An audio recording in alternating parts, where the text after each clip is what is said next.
जंगल में लगातार 2 दिनों से तेज हवाएं के साथ मूसलाधार बारिश हो रही थी। टुनी अपने बच्चों के साथ घोंसले में दुबकी बैठी थी। बच्चे भूख से व्याकुल थे। माँ, मेरे पेट में बहुत जोर से भूख लगी है। हाँ माँ, हमने 2 दिन से ठीक से कुछ नहीं खाया है। क्या आज भी हमें भूखा सोना पड़ेगा?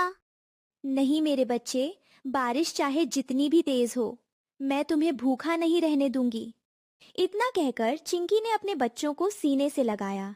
तभी उसकी आंखों में आंसू आ गए। वह भिगती हुई जंगल में दाना ढूंढने निकल गई। पूरे जंगल में उसने ढूंढी, लेकिन उसे कहीं दाना नहीं मिला। चारों तरफ पानी ही पानी था। न बीज मिला, न फल और न ही कोई खाना।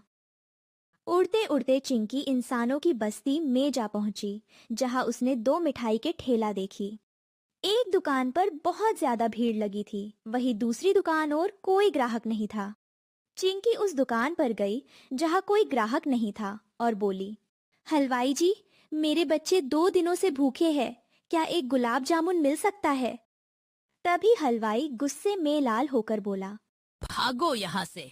मैं पक्षियों को मुफ्त में मिठाई नहीं देता। चिंकी वहां से उड़ गई और दूसरी दुकान पर चली गई। वहां एक बूढ़ा आदमी मिठाई बेच रहा था। उसने चिंकी को देखते ही कहा। इतनी बारिश में क्या करने आई हो नन्ही चिड़िया?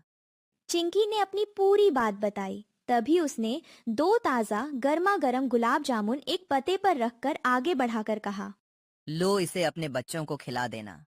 चिंकी खुश होकर उससे बोली, भगवान आपकी झोली हमेशा के लिए खुशियों से भर दे। चिंकी उसको लेकर अपने घर की तरफ उड़ने लगी। रास्ते में एक घायल पक्षी उसे गिरा हुआ दिखाई दिया, जो बारिश में बाहर ही दर्द से कराह रहा था। चिंकी उसे उठाकर एक पेड़ की कोटर में ले गई। तभी वह पक्षी धीमी आवाजों में बोली, बहन, मुझे बहुत तेज भूख लगी है, शायद मैं रात भी नहीं निकाल पाऊँ। चिंकी ने गुलाब जामुन की ओर देखी। तभी उसको अपने बच्चे की याद आ गई और बोली, मेरे बच्चे एक दिन और भूखे रह लेंगे, लेकिन तुम्हें अभी इसकी ज्यादा जरूरत है। फिर उसने दोनों गुलाब जामुन उसे खिला दी। वह पक्षी ठीक हो गई और मुस्कुरा कर बोली, तुमने अपने बच्चों को भूखे रखकर हमारी जान बचाई है। आज तुम घर तो खाली हाथ जाओगी, लेकिन तुम्हारे बच्चे कभी भूखे नहीं सोएंगे। इतना कहकर वह गायब हो गई। चिंकी दुखी मन से जब अपने घोंसले के पास पहुंची तो वह हैरान रह गई, क्योंकि उसके पुराने घोंसले के ठीक नीचे सुंदर सा गुलाब जामुन का घर बना हुआ था। उसका दरवाजा काजू का, खिड़कियां बादाम की छत पिस्ते और चेरी के बने हुए थे। चिंकी डरते डरते अंदर गई कि उसके बच्चे खुशी से हंस रहे थे। माँ देखो ना, ये मीठे मीठे गुलाब जामुन है। जितना भी खाओ खत्म ही नहीं होते। चिंकी खुशी से रो पड़ी। अगले दिन जब बारिश खुल गई, तब चिंकी और उसके बच्चे बाहर घूम रहे थे।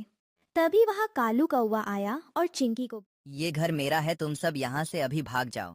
नहीं, यह घर हमें दया और भलाई के बदले मिला है, हम नहीं जाएंगे। लेकिन कालू कौवा नहीं माना और घर के अनादर जाने लगा। तभी अंदर से गर्मा गर्म भाप निकली और उसे अंदर नहीं जाने दिया। से एक गुजती हुई आवाज आई, यह घर लालच के लिए नहीं, बल्कि दयालुता के लिए बना है। जो दूसरों को सताएगा, उसे यहाँ कभी जगह नहीं मिलेगी। जिसे सुनकर कालू कौवा वहां से भाग गया। चिंकी अपने बच्चों को गले लगाई और घोंसले में चली गई।